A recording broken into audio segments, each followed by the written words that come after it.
क्योंकि ये समझना भी बड़े भागों वाला काम है कि एक एक बात को कोई समझ जाए, नहीं समझ पाता, क्योंकि अज्ञान की इतनी मोटी परत चढ़ चुकी है, उसको उतारना आसान नहीं है।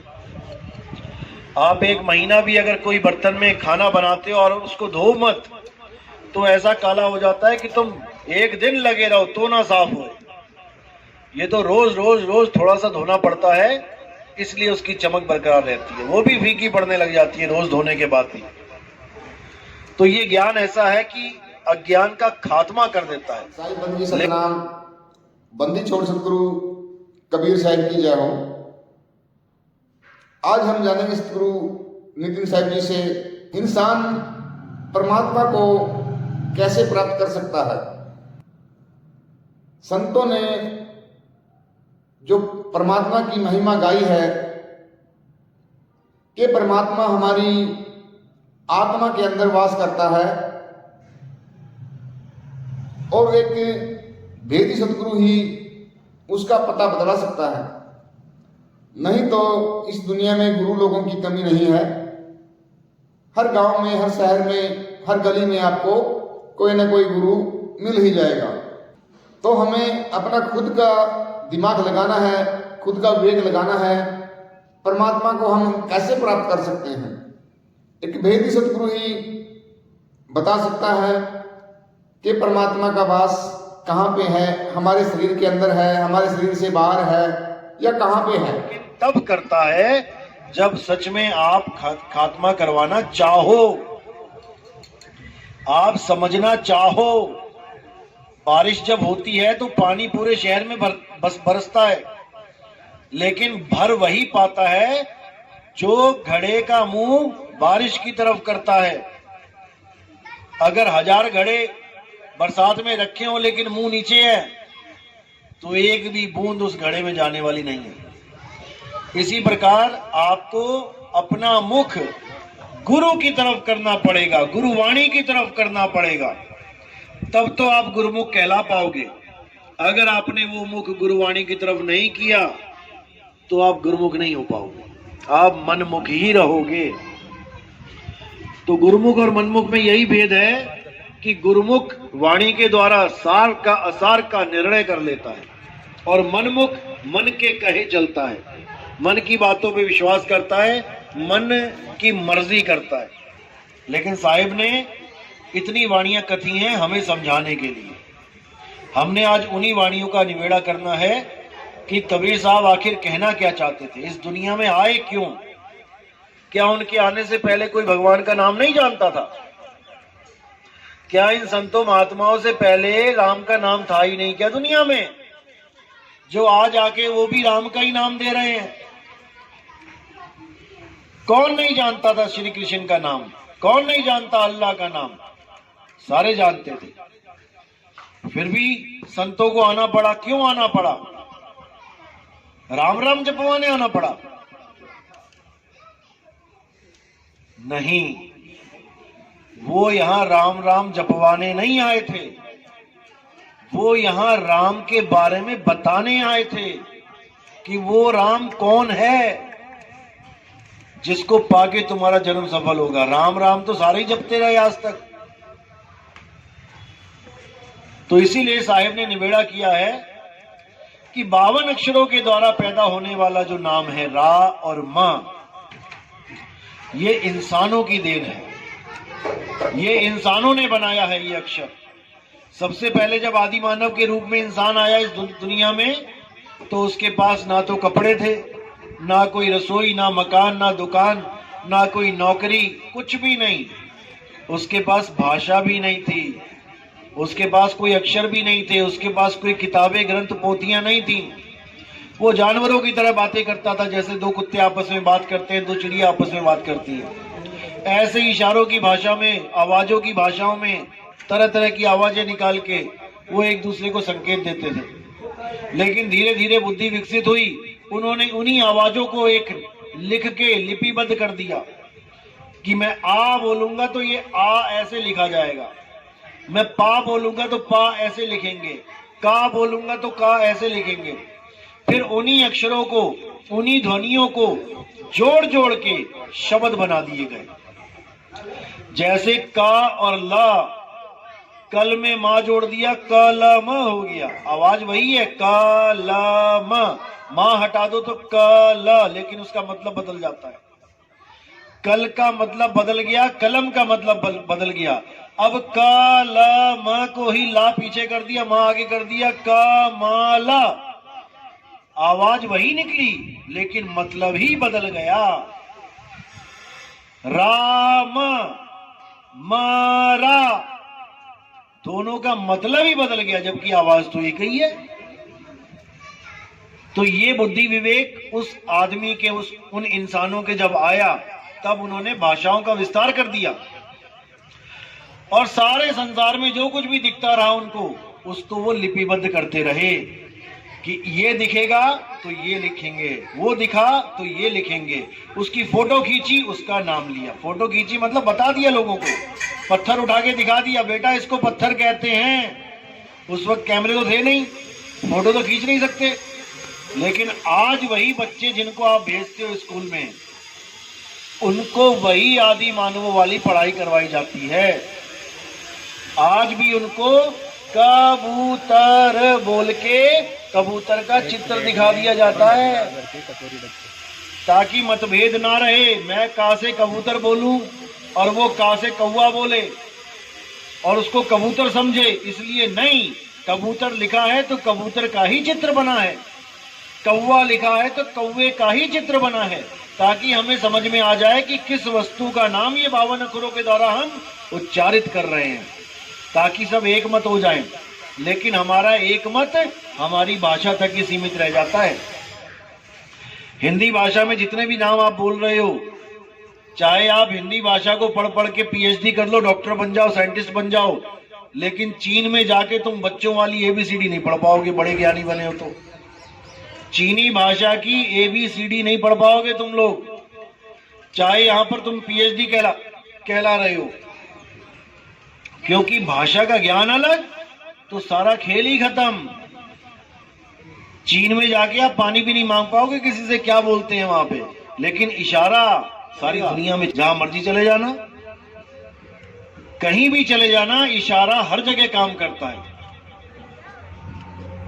तो इन्हीं 52 अक्षरों के द्वारा सारे संसार में जितनी भी रचनाएं दिखाई दी उसका एक नाम रख दिया। आसमान का नाम आसमान रख दिया, हवा का नाम हवा रख दिया, अग्नि का नाम अग्नि रख दिया। ये सब तो ठीक था क्योंकि दुनियादारी करनी है, इसलिए गलती यहां कर दी कि हमने परमात्मा के भी नाम रख दिए। जब परमात्मा के नाम रख दिए बिना देखे, अब दिक्कत आ गई, क्योंकि हर चीज जो दिख रही है उसका नाम लिख के आप साबित कर सकते हो कि मैंने इसका नाम रखा है, लेकिन परमात्मा दिखाई ना दिया किसी को, लेकिन नाम रख दिया उसका। इसी प्रकार मुसलमानों ने अल्लाह दिखाई नहीं दिया, उसका नाम रख दिया अल्लाह, रब। ऐसे ही ईसाइयों ने जो चीज नहीं दिखाई दी उसका नाम रख दिया, ऐसे ही सिखों ने वाहिगुरु नाम रख दिया। अब वो चीज नहीं पता है, इसलिए सारे झगड़ा कर रहे हैं। नहीं मेरा राम बड़ा, नहीं मेरा अल्लाह बड़ा, नहीं मेरा वाहिगुरु बड़ा, नहीं मेरा गॉड बड़ा। अगर वो चीज पता लग जाए क्या है तो सारे झगड़े शांत हो जाए। जैसे कोई बोले पानी बड़ा, कोई कहे जल बड़ा, कोई कहे नीर बड़ा, कोई कहे तोए बड़ा, तो झगड़ा शांत कैसे होगा? उनको कहो भैया अपना अपना सामान आगे लाके रख दो सामने। अब क्या लेके आएंगे? वो एक ही चीज लेके आके सब रख देंगे, वहीं पे समझ में आ जाएगा अरे यार नाम अलग अलग है, चीज तो एक ही है। लेकिन अब यहां कौन अल्लाह को लेके आए, कौन वाहिगुरु को लेके आए, कौन गॉड को लेके आए? ना वो ला सकते हैं ना वो खुद आएंगे यहां पे। अगर वो खुद भी आ जाते तब भी झगड़ा खत्म हो जाता। ना आज तक अल्लाह जमीन पे आके बता के गया कि मैं अल्लाह हूं, ना कोई वाहिगुरु आ रहे हैं, ना कोई गॉड आ रहा है। ये इंसान ने बना दिए हैं सारे खेल, क्योंकि पढ़ना लिखना आ गया। अगर पढ़ना लिखना बोलना नहीं आता तो कौन से नाम की जंग होती यहां पे? तब कौन सा राम होता, कौन सा अल्लाह, कौन सा? अरे 52 अक्षर बनने के बाद ये सारे नाम बने हैं। आज तक इंसानों के अलावा कोई और कुत्ता बिल्ली हाथी घोड़ा क्यों नहीं लड़ा? भगवानों के नाम पे, वो भी तो परमात्मा के ही जीव हैं। केवल इंसान को ही क्यों झगड़ा सूझ रहा है, लड़ रहा है इंसान? केवल 52 अक्षरों की वजह से, ये जो मुंह से नाम निकल रहे हैं इसकी वजह से। इसीलिए साहिब ने बोला 52 अक्षर जोड़े आन और सक्या न अक्षर एक पहचान। उस एक अक्षर अविनाशी को कोई नहीं पहचान पा रहा जो सब घटों को चला रहा है। हिंदुस्तान में अगर रामराज होता या रामराज हो जाए तो मुसलमान तो खत्म हो जाने चाहिए। अगर इस दुनिया को अल्लाह ने बनाया है तो हिंदू क्यों जीवित है, ईसाई क्यों जीवित है? फिर तो इन सबका सफाया हो जाना चाहिए और आदमी ना करे ना, फिर तो घर तो उसका है। हम लोग क्यों जी रहे हैं? हम लोग को सांस क्यों दे रहा है वो? केवल अपने मानने वालों को दे। लेकिन असल में बात यह है कि कोई अल्लाह, कोई वाहिगुरु ये चाहता ही नहीं है कि उसके नाम पे कोई झगड़ा होए, वरना अल्लाह और राम खुद ही झगड़ा करके निबेड़ा कर ले। कौन ताकतवर, कौन बड़ा है, हमें करने की क्या जरूरत है? लेकिन ना तो आज तक वो लड़े और ना ही हमारे कहने पे लड़ने वाले हैं। ये हम ही लड़ना जानते हैं, क्योंकि हमें मूर्ख बना दिया गया इन लोगों के द्वारा, जो हमारे धर्मों पे, हमारी आस्थाओं से राजनीति करते हैं। लेकिन अगर हमें नहीं समझ में आया आज, तो आने वाले समय में यहां पर अल्लाह राम का नाम लेने वाला भी कोई नहीं होगा। एक ही परमाणु दागेंगे सब साहब। अगर हिंदू ने दाग दिया तो हिंदू भी मरेंगे, मुसलमान ने दाग दिया मुसलमान भी मरेंगे। कोई बम ये देख के नहीं फूटेगा कि भैया हिंदू मर रहा है कि मुसलमान मर रहा है, सारे ही धराशायी हो जाएंगे। क्या फायदा फिर ऐसे अल्लाह राम का? इसीलिए कबीर साहब कह रहे हैं कि जिसको तुम पाना चाहते हो पहले उसको जानो, वो है क्या। अल्लाह वाले अल्लाह को जाने, राम वाले राम को जाने, झगड़ा खत्म हो जाएगा जानने के बाद, क्योंकि वो एक ही है। भाई रे दो जगदीश कहां से आया और कहो कौन बौर आया। अल्लाह वाले भी कह रहे हैं अल्लाह एक है, परमात्मा एक, खुदा एक। राम वाले भी कह रहे हैं भगवान एक है। तो झगड़ा किस बात का है? बड़ा छोटा करने का झगड़ा है। मेरा पानी बड़ा, तेरा जल छोटा, मेरा नीर बड़ा, तेरा तोय छोटा। इससे कुछ मिलने वाला नहीं है। तो आज यहां पर आपको निवेड़ा करेंगे कि अल्लाह वाहिगुरु होता क्या है और हमने बना क्या दिया है। 3 प्रकार का ज्ञान है। अच्छी तरह समझ लोगे समझ में आ जाएगा, नहीं तो बताने वाला बता के चला जाएगा, आपके पल्ले कुछ नहीं पड़ेगा। 3 ही चीजें हैं इस दुनिया में, चौथी कोई चीज नहीं है। पहला है साकार, दूसरा है निराकार। अब साकार और निराकार पे सत्संग कर लेते हैं, तीसरे के बाद में बात करेंगे। साकार क्या है? ये सारी दुनिया में जितने भी रूप दिखाई दे रहे हैं ये सब साकार है। लेकिन ये आए कहां से? आए कहां से? निराकार से। किसी को शक है? कोई भी ग्रंथ पढ़ लो आप, शिव के भगत हो, शिव महापुराण पढ़ लो, उसमें साफ लिखा है, सृष्टि रचना पढ़ो, कि शिवजी ही निराकार रूप से साकार रूप धारण करते हैं। यानी पहले निराकार थे फिर साकार हो गए। आप विष्णु महापुराण उठा के देख लो, उसमें लिखा है विष्णु जी के 2 स्वरूप हैं, एक निराकार एक साकार। निराकार से ही साकार जगत का सृजन होता है। अब देवी भागवत उठा लो, वहां पर भी लिखा है कि सृष्टि बनने से पहले मां दुर्गा ना स्त्री हैं, ना पुरुष हैं, ना नपुंसक हैं, वही निराकार हैं और निराकार से ही साकार की उत्पत्ति होती है। बिल्कुल स्पष्ट हो गया, साकार ही निराकार है, इन दोनों में कोई भेद नहीं है। अगर कोई ये सोचता है कि साकार और निराकार अलग अलग वस्तु हैं तो उसको अभी ज्ञान ही नहीं है। बर्फ और पानी, इनमें कोई भेद नहीं है। पानी के रूप में निराकार है, सब जगह विराजमान है। जैसे आपने एक पतीले में पानी डाला तो ऐसा कोई कोना नहीं बचेगा जहां पानी नहीं लग रहा है। 1 लीटर पानी डाल दिया, अब आपने उसी 1 लीटर पानी को ग्लास में जमा दिया और उसी पतीले में डाला, तो क्या चारे कोने भर जाएंगे उससे? नहीं भरेंगे, वो एक ही जगह खड़ा रहेगा बर्फ रूप में। वो हो गया साकार, और पानी के रूप में वो हो गया निराकार। लेकिन है एक ही चीज। तो क्या कबीर साहब इसकी महिमा गा रहे हैं, साकार और निराकार की? कबीर साहब तो लानत दे रहे हैं उन लोगों पे। कहते मैं देखूं तुझको और तू देखे कहीं और, लानत ऐसे चित पर एक चित दो ठौर। कहते लानत है ऐसे चित पर। चित यानी आप सबके पास चित है। आधों का चित लग गया साकार में, आधों का चित लग गया निराकार में, और साहिब कह रहे लानत है ऐसे चित पर जो कभी साकार में और कभी निराकार में ही उलझा रहता है, जबकि दोनों एक ही हैं। आपने कई सत्संगों में देखा होगा, महात्माओं के भगत लोग जाते हैं और एक दूसरे के पैर छूते हैं। आपने छुए? किस किस ने छुए हैं? हाथ खड़े करो। किसी ने नहीं छुए, आप लोग ने छुए हैं। अब देखो, अब किसके पैर छू रहे हैं जाके? अब वो चाहे अंडा खा के आया, चाहे मीट खा के आया, चाहे गोली मार के आया, किसी को सत्संग में खड़ा हुआ और आपने जाके पैर छू लिए। आपने पूछा पैर छूने से पहले कि भैया क्या कर्म करके आया तू? उठ के सबके पैर छू लिए, भगवान बना दिया सबको, और क्या बोल दिया? तू ही निरंकार। अब देख, साकार को ही बोल दिया तू ही निरंकार। समझो इस बात को।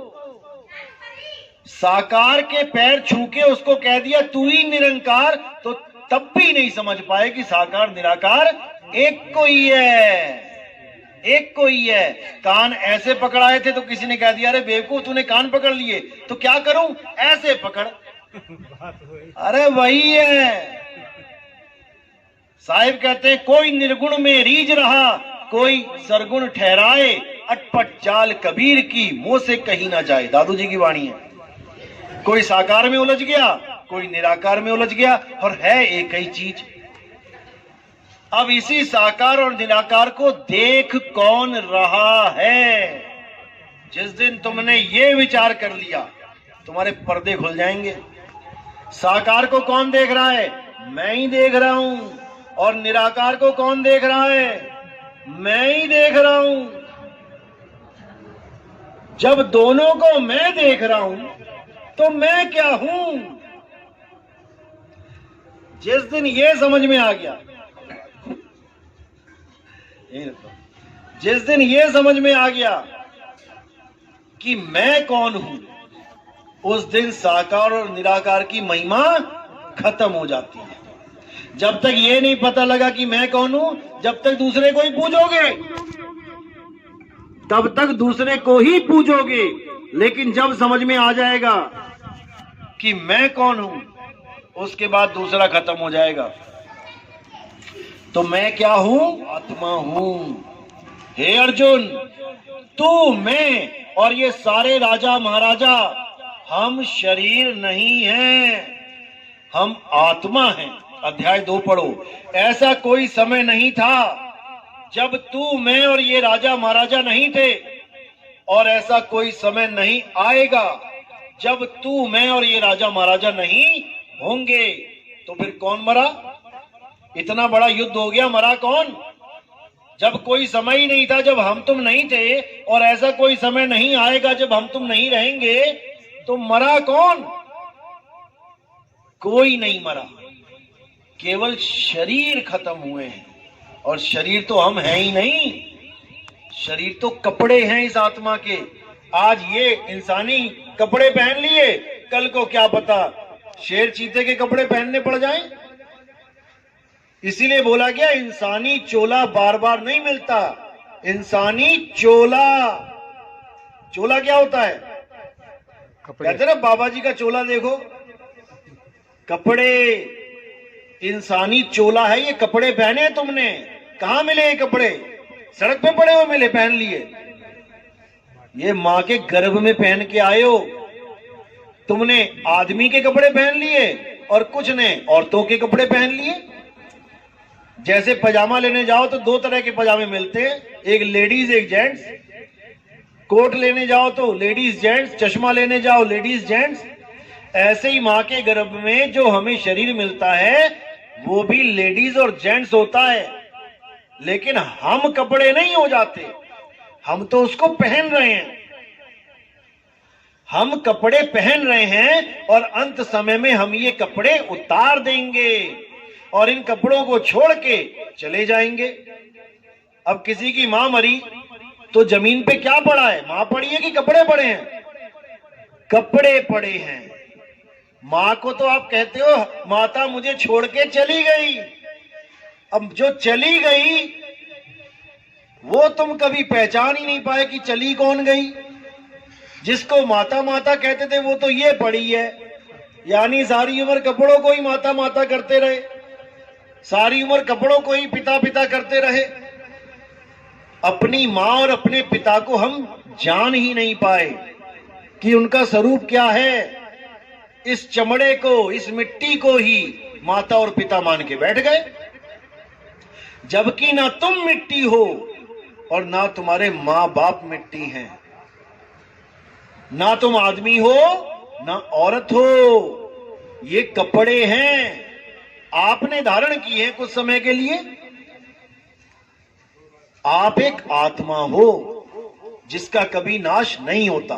तो जब तुम कपड़े नहीं हो, तुम आदमी औरत नहीं हो, तो भगवान राम क्या हैं? कपड़े हैं? नहीं है। भगवान राम ने भी मनुष्य का चोला धारण किया था। विष्णु जी ने अवतार देखो, विष्णु जी के पहला अवतार क्या है? मछली। अब कह दो विष्णु जी तो मछली हैं, कभी ना कहोगे विष्णु जी मछली हैं। फिर विष्णु जी ने अवतार लिया कछुए का, अब कह दो विष्णु जी कछुआ है, कभी ना कहोगे कछुआ है। फिर जंगली सुअर का अवतार लिया तीसरा, अब कोई कह दे विष्णु जी बराबर इज इक्वल टू जंगली सुअर, कभी ना बोलोगे।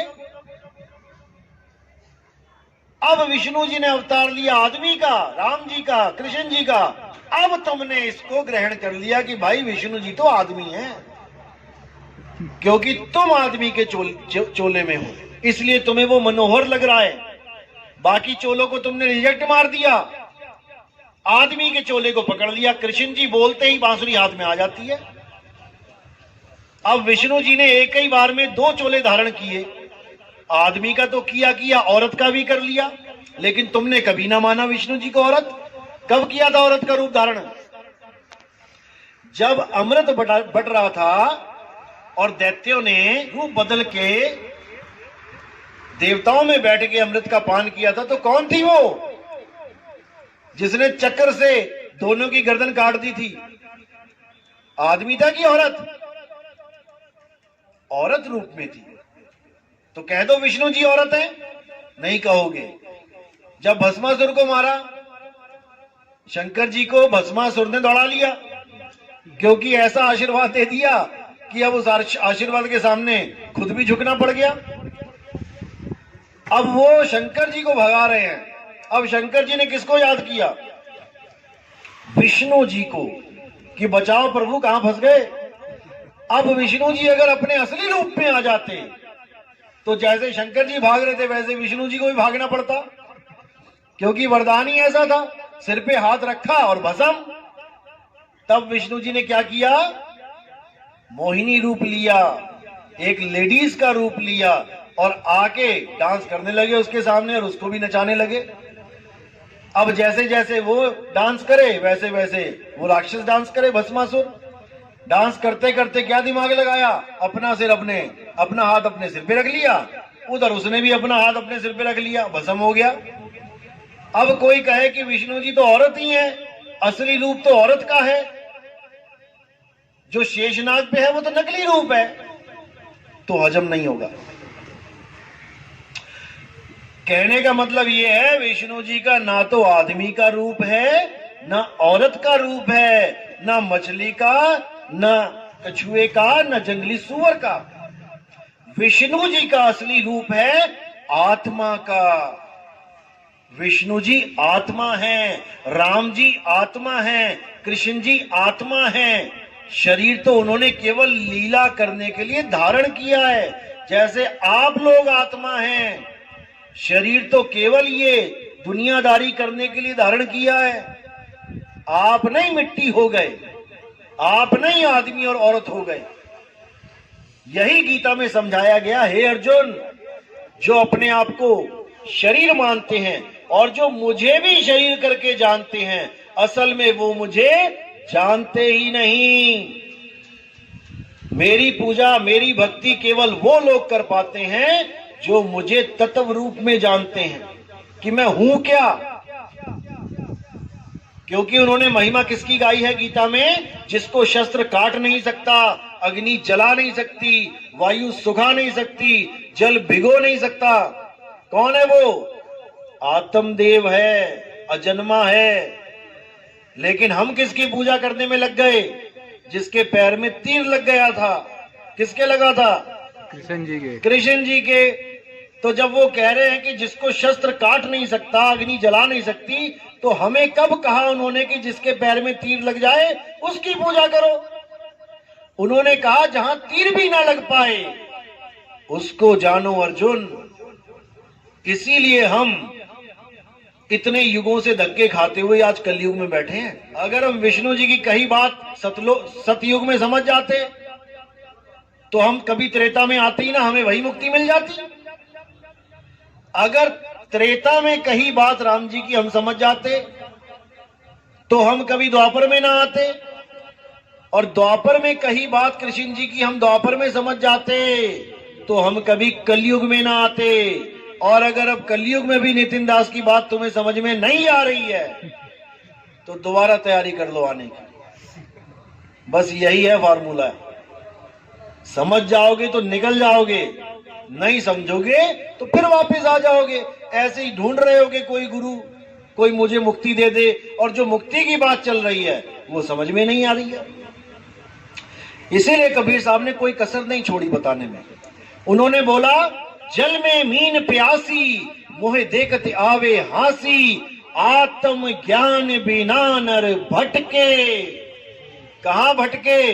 तुम्हें तो लग रहा है हम तो जा रहे हैं भगवान जी के पास। कभी काबा कभी काशी। मुसलमान जा रहे हैं काबा और बड़े खुश होके जा रहे हैं, और साहिब क्या कह रहे हैं? आत्म ज्ञान बिना नर भटके। भटकने जा रहे हो तुम वहां पे, क्योंकि तुम्हारा खुदा किसी काबा काशी का गुलाम नहीं कि वहीं बैठा हुआ है। तुम्हारा साहिब तुम्हारे अंदर बैठा है, तुम्हारी आत्मा में बैठा है। ज्यों तिल माही तेल है, ज्यों चकमक में आग, और तेरा साईं तुझ में है, जाग सके तो जाग। जब मेरा साईं मुझ में है तो फिर मैं कहां जाऊं उसे ढूंढने? दूध में घी छुपा है, अब दूध कहां जाए घी को ढूंढने? कहीं भी चला जाए वो उसे ढूंढ नहीं सकता, क्योंकि दूध में ही घी है। बस उसे ऐसा गुरु चाहिए जो दूध से घी कैसे प्रकट होगा ये विधि बता दे। अगर इतना ज्ञान समझ में आ गया तब तो कल्याण हो जाएगा, नहीं तो फिर किसी मां के गर्भ में पड़ जाओगे जाके। और ये भूल जाना कि यही वाली अम्मा जी मिलेंगी जिससे प्यार करके बैठे हो। पता नहीं कौन सी गधी, कौन सी सूरी, कौन सी हथनी के गर्भ में जाके फिर वैसा ही निकल के आ जाओगे सामान। जैसी माँ वैसा बेटा। आज तो इंसानी चोले में, यानी इंसान रूपी माँ के गर्भ में पड़ गए तो मिल गया चोला, नहीं तो कुतिया के गर्भ में पड़ जाते तो कुत्ता बन के निकल आते। आज कोई कहे कि वो कुतिया लेटी है, जा इसका दूध पी, जाके पिएगा कोई? कोई ना पिएगा। और जब उसके गर्भ में पड़ गए तो बाकी भाइयों को पीछे करोगे, सबसे पहले जाके चूसोगे, तगड़े हो जाओगे, मोटे हो जाओगे। वहां तुम्हें याद नहीं रहेगा कि मैं कभी इंसान था और मैं घिन कर रहा था कि ये दूध मैं नहीं पी सकता। अब चूस चूस के मोटे ताजे हो जाओगे। ये माया का खेल है भाई, ऐसा घुमा रखा है इसने कि हालत खराब कर देगी। इसीलिए साहिब ने बोला, जब लग ना चीनोगे आत्म, तब लग ना मिली है परमात्म। आत्म चीने परमात्म चीने, संत कहावे सोए, और यह भेद काया से बाहर बूझे बिरला कोई। जब तक काया से बाहर का ज्ञान नहीं समझ में आया, यानी विदेही ज्ञान समझ में नहीं आया, जब तक भटकते ही रहोगे। तो इसीलिए साहिब ने बोला, जब लग ध्यान विदेह न पावे, तब लग जीव भव भटका खावे। उस विदेही ज्ञान को समझ लो, उस आत्म राम को समझ लो। वो आत्म राम कहीं मंदिरों में नहीं बैठा है, वो तुम्हारे रोम रोम में बसा हुआ है। भजन भी गाते हो, मेरे रोम रोम में बसने वाले राम मैं तुमसे क्या मांगू। और रोम रोम की जगह ढूंढने कहां जाते हो? मंदिर में। अब कहते हो मैं तुमसे क्या मांगू, और इतनी लंबी लिस्ट लेके जाते हो वहां पे। सब उल्टा चल रहा है काम। कुछ मांगने की जरूरत नहीं है भाई, बिना मांगे सब कुछ मिलेगा। लेकिन तुम्हें भगवान को केवल एटीएम बना के शो कर दिया गया है कि मंदिर जाना है तो ऐसे मंदिर में जाओ जहां तुम्हारी इच्छा पूर्ति हो जाए। उसका नाम भी यही रख दिया, इच्छा पूर्ति मंदिर। मतलब घर बैठ के अगर तुम मांगोगे तो उसने कानों में उंगलियां दे रखी हैं, और वहां जाके मांगोगे तो वो सुन लेगा। कमाल कर दी। इसी भ्रम में सारा जग भूल रहा है। हमारा साहिब हम में है। कस्तूरी कुंडल बसे, मरग ढूंढे बनमाही, और ऐसे रमता राम है, ये दुनिया जाने नाही। ये दुनिया नहीं समझ सकती उसको, क्योंकि जितने भी लोग हैं उन्होंने भगवान को एक बिजनेसमैन समझ लिया है। भगवान जी मुझे ये दे देना, मैं तुम्हें वो दे दूंगा। यही बिजनेस चल रहा है। अगर किसी ने मन्नत मांगी, भगवान जी मेरे घर में बेटा हो जाए, मैं पूरे गांव को खाना खिलाऊंगा, बेटा नहीं हुआ ना, खाना भी नहीं खिलाएगा।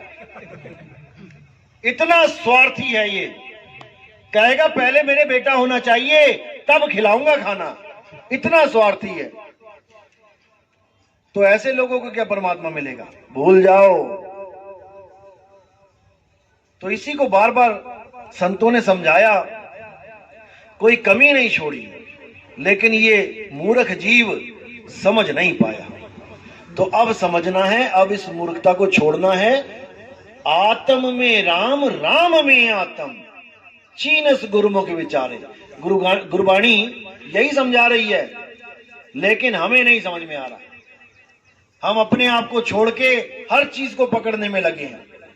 आत्मा को छोड़ के हर चीज माया है। यही अर्जुन को समझाया गया कि हे अर्जुन, आत्मा अजन्मा है, आत्मा नित्य है, आत्मा शाश्वत है, आत्मा पुरातन सनातन है। जो आत्मा के पुजारी हैं असल में वही सनातनी हैं। सनातनी यानी जिसका कोई आदि और अंत ना हो। कहते हैं ना, हिंदू धर्म का कोई आदि और अंत नहीं है, सनातन धर्म का आदि और अंत नहीं है। वो तब नहीं है जब तुम आत्मज्ञानी हो जाओ। अगर तुम राम जी के पुजारी हो तो सत्य त्रेता, त्रेता से पहले दिखाओ राम जी कहां है। आदि और अंत में आता है त्रेता क्या? अगर तुम विष्णु जी के पुजारी हो तो सतयुग, तुम कृष्ण जी के पुजारी हो तो द्वापर युग, तुम किसी और गुरु के पुजारी हो जिसको तुमने भगवान मान लिया तो ये तो कलयुग। इसीलिए 10वीं पातशाही को पूछा गया तुम्हारा गुरु कौन है? उन्होंने क्या बोला? आदि अंत एको अवतारा, सोई गुरु समझो हमारा। उन्होंने 9वीं पातशाही का नाम नहीं लिया कि ये गुरुजी मेरे गुरुजी हैं। उन्होंने कहा वो मेरा गुरु है जो आदि अंत तक एक ही अवतार में रहता है। और वो क्या, कौन है? आत्मदेव। हे अर्जुन, आत्मा ना तो कभी जन्म लेता है, ना ही आत्मा की कभी मृत्यु होती है। आदि और अंत तक केवल आत्मा ही आत्मा होता है, इसके अलावा कुछ नहीं। बाकी सब जन्मते हैं, मरते हैं, आते हैं, जाते हैं, लेकिन आत्मा अचल हमेशा एक ही रस में रहता है। वो परिवर्तित नहीं होता, क्योंकि परिवर्तन होने वाली हर चीज माया है। बर्फ जब पिघल जाती है तो वो पानी बन जाती है, माया है। साकार कहां से आया? निराकार से। निराकार ही जब साकार बन रहा है तो माया है, और साकार निराकार हो जाता है तो भी माया है। वो क्या है जो कभी नहीं बदलता? वो आत्मा है। आत्मा सदा एक रस रहता है। तो निराकार साकार की भक्ति जो है वो नीचे लेवल की भक्ति है। सबसे नीचे साकार की भक्ति है, उससे ऊपर निराकार की भक्ति है दोनों एक ही। लेकिन जैसे सिक्के के दो पहलू हैं, हेड और टेल, है एक ही सिक्के के पहलू, लेकिन जो तुम मांगते हो वो आ जाए तो जीतते हो, और जो दूसरा आ जाए तो हार जाते हो। बस यही खेल चल रहा है, यही खेल चल रहा है। जो तुम्हें समझ में आ गया कि मैं तो साकार का भगत हूं, वो तुम्हारे सामने रख दे तो तुम खुश हो जाते हो, अरे क्या बात है, भगवान जी आ गए। और जो निराकार के भगत हैं, जब उनसे निराकार की बात करो तो वो खुश हो जाते हैं, वाह वाह वाह, क्या बात है, क्या ज्ञान है। दोनों ही अज्ञान है, दोनों ही अज्ञान है। अब साकार निराकार दोनों से न्यारा क्या है? तो साहिब कहते हैं सरगुण निर्गुण दोनों से न्यारा, जानेगा कोई जानन हारा। उसको जानो जो साकार से निराकार नहीं होता, जो निराकार से साकार नहीं होता। वो कौन है? आत्मदेव, जिसको शब्द भी कहते हैं। कबीर साहब की वाणी में जहां भी शब्द लिखा हुआ है वहां पर दो प्रकार के शब्द हैं, एक तो खंडित शब्द जो अक्षरों से बनते हैं, और एक अखंड शब्द जिसको नाम अखंड बोला जाता है, और वो आत्म राम है। नाम अखंड और सब खंडा, सार शब्द गरजे बरमंडा। सार शब्द यानी वो परमात्मा, वो आत्म देव। जहां देव लगा है वो परमात्मा के लिए है, और जहां जीव लगा है वो जीवात्मा के लिए है। धक्के खाने वाले लोग जीवात्मा होते हैं, और जो अचल अवस्था में रहते हैं वो परमात्मा परम पद को प्राप्त होते हैं। इसीलिए गरीबदास जी ने बोला, कोटि तो ब्रह्मा भय और कोटि भय ईश, साहिब तेरी बंदगी से जीव बने जगदीश। जैसे समुद्र नीचे अचल है, ऊपर लहरें चल रही हैं। क्यों चल रही हैं? वायु का साथ ले लिया, हवा चली और उसी के साथ लहरें भी चलने लग गई। अब लहरें जो चल रही हैं उसको तुम गिन सकते हो, एक आई, दूसरी आई, तीसरी आई, चौथी आई, लेकिन समुद्र को क्या गिनोगे? वो अचल है। तो जब तक लहरें चल रही हैं, ये बैठी हैं लहरें, ये जीव अवस्था ही लहरें हैं। एक आया, दूसरा आया, तीसरा आया, और जब यही लहरें शांत होके उस मन रूपी वायु का साथ छोड़ के उस समुद्र में समा जाती हैं, तो कोई पहचान भी नहीं सकता कि इसको लहर कहूं कि समुद्र कहूं, एक हो जाती है। तो इसलिए साहिब ने बोला, अब तो जाए चढ़े सिंहासन और मिले हैं सारंग पानी, राम कबीरा एक भय है, कोई न सके पछाणी। जब गुरु मिलता है आत्मज्ञानी तो तुम्हारी अवस्था को बदल देता है। जहां तुम अपने आप को काया मान रहे थे, अब काया से हटके तुम अपने सत्य स्वरूप को प्राप्त करते हो। अब लहरों वाला काम खत्म और अटल अविनाशी सत्य पे आके आप स्थिर हो जाते हो। इसी को स्थित प्रज्ञ बोला गया है गीता में। स्थित प्रज्ञ जो एक जगह स्थित हो जाए, अब उसे कोई हिला ना पाए, वही मुक्ति है। और जब तक तुम चल रहे हो, कोई शिवलोक को जाने की तैयारी कर रहा है, कोई ब्रह्मलोक को, कोई गोलोक को, कोई स्वर्ग को, कोई नरक को, जब तक तुम चल रहे हो, जब तक तुम अज्ञान में हो, तुम काल के जाल में हो, तुमने स्थिर हो जाना है। एक भैंस को बांधा खूंटे से, खूंटा ढीला था, पता लगा भैंस खूंटा ही लेके चली हुई है। कई बार देखोगे भैंस ऐसी भी मिल जाती है, खूंटा ही लगा होता है साथ में, क्योंकि खूंटा अचल नहीं था। इसी प्रकार आपने अपनी सूरत को जहां स्थिर करना है, वो खूंटा अचल होना चाहिए। अगर तुमने सुरती लगा ली किसी पत्थर में, तो आज यहां पे, कल को उठा के किसी ने और कहीं रख दिया, फिर उधर मुंह घूम जाएगा तुम्हारा। या फिर आप कोई मंत्र में उलझ गए हो तो आज ये मंत्र है, कल को गुरु बदल दिया, मंत्र भी बदल गया तुम्हारा।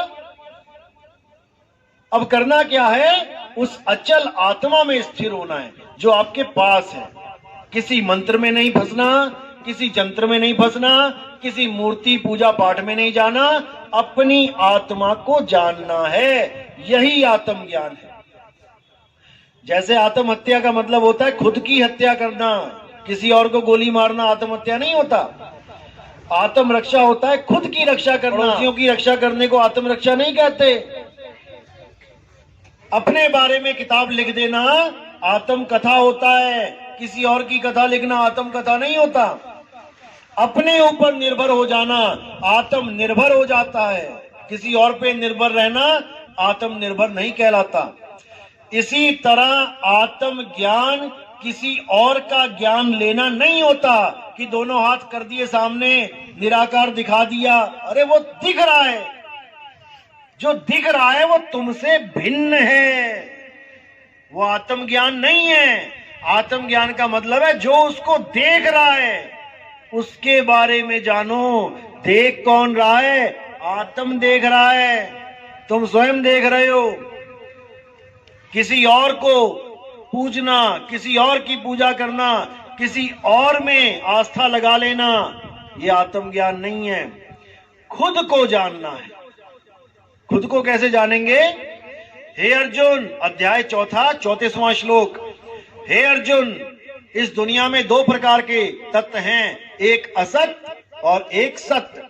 असत तो ये सारे शरीर हैं, क्योंकि ये बदल जाते हैं। जब आप पैदा हुए इस दुनिया में, शरीर पैदा हुआ तो 6 इंच के थे, 8 इंच के थे, धीरे धीरे धीरे देखो कितने बड़े हो गए। यानी ये माया है, बदल रही है। तुम्हें तो ये भी नहीं पता मेरी शक्ल है कैसी। बचपन वाली थी मेरी शक्ल, या 10 साल वाली थी, या आज 20, 25, 30, 40 साल वाली है, या फिर 80 साल में बूढ़े से लटकने वाले चेहरे वाली मेरी असली शक्ल है। तुम्हें तो ये भी नहीं पता, तुम सारी शक्लों को अपनी शक्ल मान बैठे हो। सारी फोटो ले लो अपनी, जितनी भी आज तक खिंचवाई हैं, इसमें से बता दो तुम्हारी शक्ल कौन सी है। सारी शक्ल मान के बैठे हो अपनी।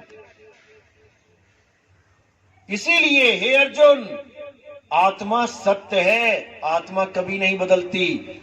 अगर तुम सत्य को प्राप्त करना चाहते हो तो ऐसे गुरु की शरण में जाओ जिसने आत्मा को जान लिया है। वही तुम्हें तुम्हारी आत्मा का ज्ञान देगा, जिसको एक बार प्राप्त करने के बाद तुम्हें कोई भरमा नहीं सकता, तुम्हें कोई विचलित नहीं कर सकता। तुम कभी नहीं समझ पाओगे अपने आप को मिट्टी, क्योंकि तुम खुद को जान जाओगे। अभी तो मिट्टी मान बैठे हो अपने आप को, फिर तुम अपने आप को आत्मा जान जाओगे। जिसने कभी करंट को हाथ नहीं लगाया वो कभी नहीं जान सकता कि ये पंखा कैसे चल रहा है, किस ताकत से चल रहा है। उसने केवल सुन लिया कि पंखा करंट से चलता है, लेकिन उसको करंट का बोध कभी नहीं हो सकता जब तक वो उसको हाथ ना लगा ले। केवल बातों में ही चलेगा, हाँ बिजली आ गई, हाँ बिजली चली गई, लेकिन बिजली होती कैसी है इसका बोध उसे नहीं हो सकता। इसी प्रकार आत्मा, आत्मा तो सारे कर रहे हैं, जो गीता भागवत का पाठ करने आ रहे हैं 7-7 दिन, आत्मा आत्मा तो वो भी चिल्ला रहे हैं, लेकिन देखना फिर क्या करवाते हैं। पूरा दिन आत्मा आत्मा करके शरीर की पूजा, वो भी शरीर क्या बोलूं, पत्थर है, पत्थर की पूजा करवा के भेज देते हैं घर। अब कहां गई तुम्हारी आत्मा? अब कहां गया तुम्हारा आत्मज्ञान? किसी को नहीं समझ में आ रहा कि हमारे साथ करवाया, हमें क्या बताया जा रहा है, कैसे हमें घुमा दिया जा रहा है। इसीलिए कबीर साहब को बोलना पड़ा, कबीर आत्म ज्ञान का पड़ा नगर में शोर, और पूछो कैसी आत्मा, देखते दांत निपोर। उनको पूछो आत्मा होती कैसी है? क्या आत्मा के 2 हाथ होते हैं, 2 पैर होते हैं, या आत्मा कोई ज्योति प्रकाश होती है? आधी दुनिया इसको ज्योत को आत्मा मान के बैठी है। मैंने ज्योत देख ली, मैंने प्रकाश देख लिया, मेरा कल्याण हो गया।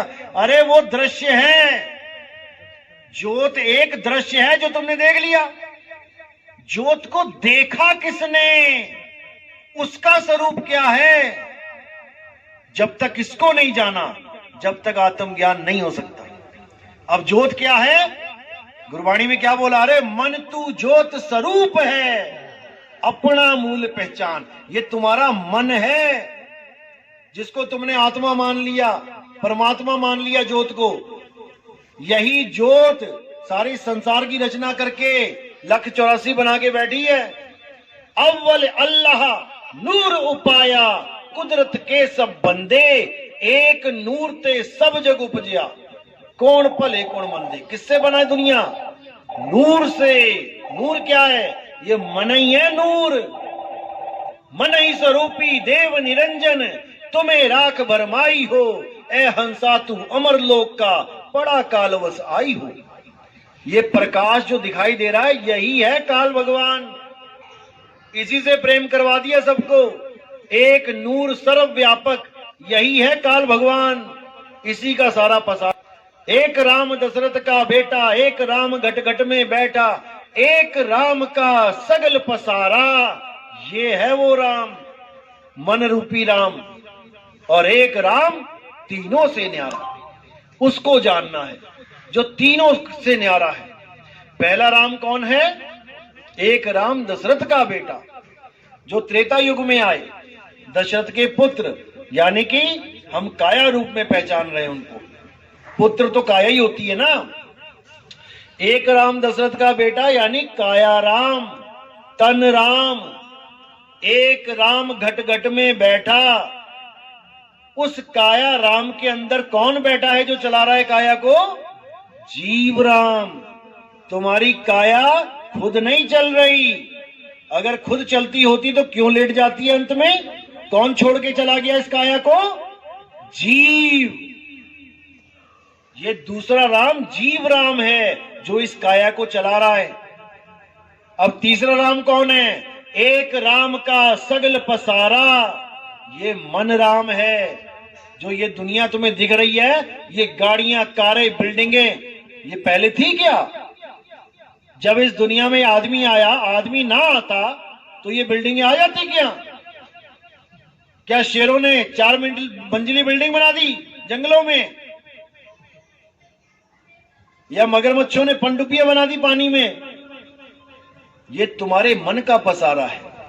जितना भी तुम्हें दिख रहा है प्रकृति के अलावा, ये बिल्डिंगें, ये कारें, ये दुनियादारी जितनी, ये तुम्हारे मन का पसारा है।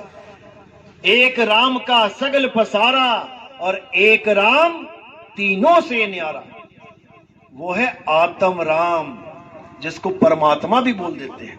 तो यही 4 राम का निबेड़ा कबीर साहब ने किया था। लेकिन लोग कबीर साहब को भगवान राम का पुजारी समझ बैठे, तो उनको वाणी बोलना पड़ा, हमारा राम दशरथ सुत नाही। हमारा राम वो है जो सबको चला रहा है, जो किसी को मारता ही नहीं, जो सबको जीवन ही देता है। ये जितने शरीर हैं, इनको जीवन वही दे रहा है, लेकिन समझ में नहीं आ रहा। तो इसी को समझना है, आत्म राम को जानना है। आत्मा के बिना सब झूठ है। तो उम्मीद है कि आज का सत्संग समझ में आया होगा। जिसके नहीं समझ में आया वो हाथ खड़ा कर दे, जिसके आ गया वो भी हाथ खड़ा कर दे। सबके आ गया, चलो बहुत अच्छी बात है, फिर तो आना सफल हो गया। तो इसी के साथ सत्संग पे विराम देता हूं, और जो नाम दीक्षा वाले हैं वो हाथ खड़ा कर दे।